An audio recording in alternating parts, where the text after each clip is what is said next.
Hello, folks. It's your favorite president, me, Donald J. Trump. Today I've got something very, very special. Historic, really.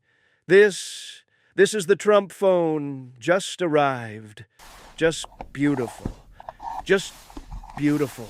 I came in, I saw. It was great, it was huge. Sleepy Joe doesn't have that.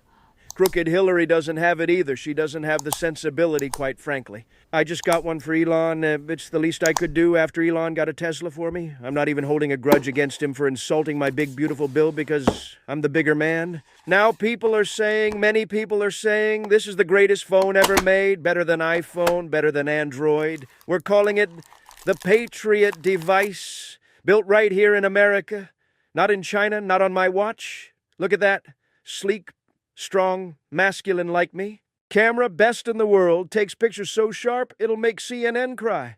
So that's it, the Trump phone. Available exclusively through select Patriot outlets, not in woke stores, not in fake news stores. And remember, if it's not Trump branded, it's probably garbage. Sad.